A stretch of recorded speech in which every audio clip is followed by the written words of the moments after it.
قیامت کا دن ہوگا، رسول اللہ صلی اللہ علیہ وسلم کی سنت مبارکہ ایسی سنت ہے جو واجب ہے.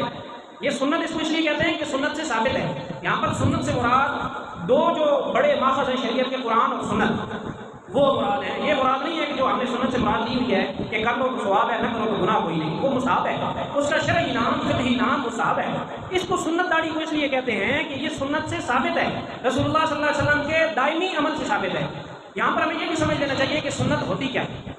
سنت وہ ہوتی ہے کہ جو رسول اللہ صلی اللہ علیہ وسلم نے ہمیشہ کی ہو، آخر عمر تک کی ہو، اور کسی عذر کی وجہ سے نہ کی. مثلا پانی پینا بیٹھ کر، رسول اللہ صلی اللہ علیہ وسلم کی سنت ہے جب بھی آپ صلی اللہ علیہ وسلم نے پانی پیا بیٹھ کر پیا. لیکن ایک دفعہ عذر تھا کہ جہاں پر آب زمزم کا کنواں ہے، حج کا موسم تھا، وہاں کیچڑ تھا اور بہت لوگ بھی اکٹھے تھے، رش بھی تھا. آپ صلی اللہ علیہ وسلم نے کھڑے ہو کر پی لیا، جواز کا بیان کرنے کے لیے کہ اگر کبھی کوئی کسی عذر کی وجہ سے کھڑے ہو کر پانی پی لے تو جائز ہے. لیکن اصل سنت کیا ہے؟ بیٹھ کر پانی پینا.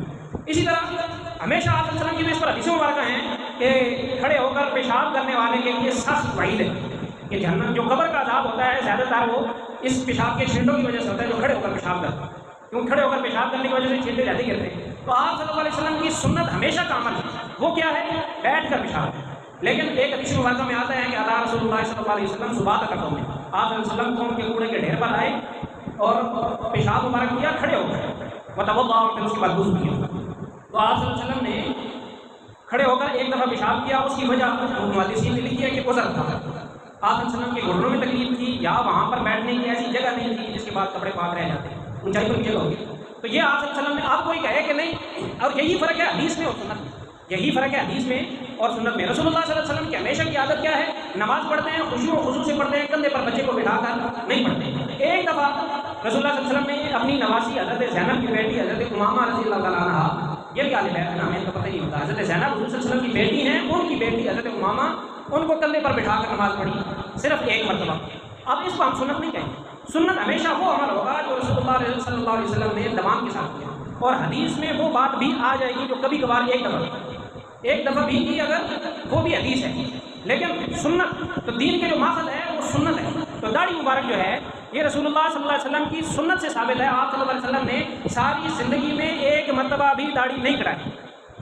اب قیامت کا دن ہو اور ایک آدمی کہہ رہا ہو، بلکہ اس سے پہلے دنیا میں دیکھ لیں، ایک آدمی نعرہ مار رہا ہے، دعویٰ کر رہا ہے، کہہ رہا ہے مجھے رسول اللہ صلی اللہ علیہ وسلم سے بہت محبت ہے کیونکہ میں نے رسول اللہ صلی اللہ علیہ وسلم کا کلمہ پڑھا ہے لا الہ الا اللہ محمد رسول اللہ. اب رسول اللہ صلی اللہ علیہ وسلم سے دشمنی کرنے والا، رسول اللہ صلی اللہ علیہ وسلم سے محبت نہ کرنے والا، رسول اللہ صلی اللہ علیہ وسلم کی گستاخی کرنے والا تو اسلام میں رہ ہی نہیں سکتا، کیونکہ کلمے میں شامل ہے محمد رسول اللہ. اب یہاں یہ چیز آ گئی کہ بھائی مجھے محبت ہے، لیکن پھر قیامت کے دن وہ کیا وہ دکھائے گا کہ محبت تو بھائی دل کے جذبے کا نام ہے، اور دل کبھی کوئی چیر کر دیکھتا نہیں. اگر چیر کر دیکھیں بھی تو اس کے اندر کوئی محبت ایسی چیز نہیں ہے کہ جو اس کے اندر نظر آ جائے بھائی یہ دیکھیں یہاں پر محبت پڑی. محبت تو نظر آئے گی اس کے عمل سے. باپ کو محبت ہوتی ہے بچوں سے، وہ ان کے لیے کما کر لاتا ہے، زیادہ سے زیادہ محنت کرتا ہے، بچے کو پیار کرتا ہے، بوسہ دیتا ہے، اٹھاتا ہے، سینے سے لگاتا ہے. کوئی غم تکلیف آتی ہے تو ڈھال بن کے سامنے کھڑا ہو جاتا ہے. اگر کوئی باپ ایسا کرتا ہے تو کہا جاتا ہے واقعی اپنے بچے سے محبت کرتا ہے. لیکن ایک باپ وہ کہتا ہے کہ مجھے محبت بہت ہے بچوں سے، لیکن کمانے کے لیے گھر سے باہر نہیں جاتا، ہمیشہ بچوں کو جھڑکتا رہتا ہے، ان کو قریب نہیں آنے دیتا. تو یہی کہا جائے گا کہ یہ منہ سے تو کہہ رہا ہے کہ محبت ہے، اصل میں اس کو محبت نہیں ہے. بیٹا کہتا ہے کہ ابا جی سے مجھے بہت محبت ہے. اب پتہ کیسے چلے گا کہ اس کو ابا جی سے محبت ہے؟ پتہ ایسے چلے گا کہ ابا جی جو کہہ رہے ہیں وہ بات مان لیں. ابا جی کہہ رہے ہیں کہ جاؤ بیٹا پانی لے، وہ پانی لے آتا ہے. ابا جی کہتا ہے بیٹا پڑھائی کرو، وہ پڑھائی کرتا ہے. لیکن ایک بیٹا بیٹھا ہوا ہے وہ کہہ رہا ہے کہ ابا جی سے بڑی محبت ہے. ابا جی کہتا ہے بیٹا پانی لے آؤ، کہتا نہیں ابا جی مجھے آپ سے بڑی محبت ہے. جگہ سے ہلتا نہیں. ابا جی کہہ رہا ہے پانی لے آؤ، کہتا ابا جی مجھے آپ سے بڑی محبت ہے. اور ایک دوسری بیٹا اسی شخص کا وہ بغیر ابا جی اب دوسرے بچے سے مخاطب ہے، لیکن وہ دوسرا بیٹا خود مخاطب ہوئے بغیر وہ جاتا ہے پانی لے کر آ جاتا ہے. تو کہا جائے گا کہ محبت اس کو ہے جس نے ابا جی کی بات مان لی. تو محبت دل کا ایک جذبہ ہے جو کہ نظر نہیں آتا. اس کے نظر آنے کی صورت ہمارے یہ ظاہری آزاد ہے، ہمارا جسم ہے. ہمارا جسم اگر اس محبت کے مطابق عمل کرے گا تو پتہ چلے گا کہ واقعی یہ عاشق رسول ہے، یہ رسول اللہ صلی اللہ علیہ وسلم سے محبت کرتا ہے. اگر رسول اللہ صلی اللہ علیہ وسلم کی بات نہیں مانتا تو پھر اس کو رسول اللہ صلی اللہ علیہ وسلم سے محبت کا دعویٰ کرنے کا حق اس بیٹے کی طرح نہیں ہے جو بیٹھا ہوا کہہ رہا ہے کہ مجھے محبت ہے لیکن ابا جی کو پانی لا کر نہیں دیتے. تو رسول اللہ صلی اللہ علیہ وسلم کی بات ماننا یہ محبت کا معیار ہے. کیا فرمایا؟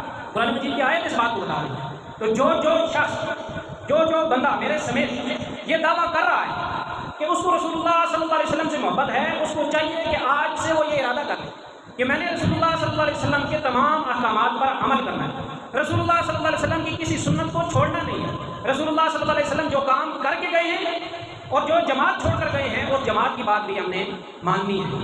رسول اللہ صلی اللہ علیہ وسلم نے جو کام نہیں کیا اس کا نہ کرنا بھی دین ہے۔ تو آج سے ہر وہ بندہ جو یہ دعویٰ کرتا ہے کہ مجھے رسول اللہ صلی اللہ علیہ وسلم سے محبت ہے، آج سے ہر وہ بندہ اس کام کے نہ کرنے کو بھی دین سمجھ لے کہ جس کام کو رسول اللہ صلی اللہ علیہ وسلم نے نہیں کیا۔ ماں آتاکم رسول، جو رسول تمہیں دیں، یعنی جو کام رسول اللہ صلی اللہ علیہ وسلم نے کیا فخذوہ، اس کو لے لو، یعنی اس کو کرو۔ وما نہاکم عنہ، اور جس سے وہ تمہیں منع کر دے یعنی اس کو وہ دین سمجھ کے نہ کریں، فانتہوا، تو تم بھی اسے منع ہو جاؤ۔ رسول اللہ صلی اللہ علیہ وسلم نے کبھی ساری زندگی میں مثال کے طور پر کوئی ایک کام لے لیں، آج کل بڑا شورا ہے، لوگ آپ لوگوں کو تک شاید بات نہ پہنچی، علماء کے حلقے میں بات ہے، ایک دوسرے کے کندھوں پہ ہاتھ رکھ کے اچھلتے ہیں اور کودتے ہیں، کود کر اللہ اللہ کر رہے ہیں اور کہتے ہیں ہم تو اللہ کا ذکر کرتے ہیں۔ بھائی دیکھیں تو رسول اللہ صلی اللہ علیہ وسلم نے کبھی اس طریقے سے ذکر کیا یا رسول اللہ صلی اللہ علیہ وسلم نے جو جماعت صحابہ چھوڑی ہے جو کہ رسول اللہ صلی اللہ علیہ وسلم کے وضو کا پانی مبارک بھی زمین پر گرنے نہیں دیتے تھے، رسول اللہ صلی اللہ علیہ وسلم کا لعاب مبارک بھی سیدھا ان کے ہاتھوں پر آتا تھا، وہ اپنے منہ پر داڑھیوں پر عطر کی طرح سے مل لیا کرتے تھے۔ رسول اللہ صلی اللہ علیہ وسلم کا پسینہ مبارک وہ شیشیوں میں سنبھال کے رکھتے تھے۔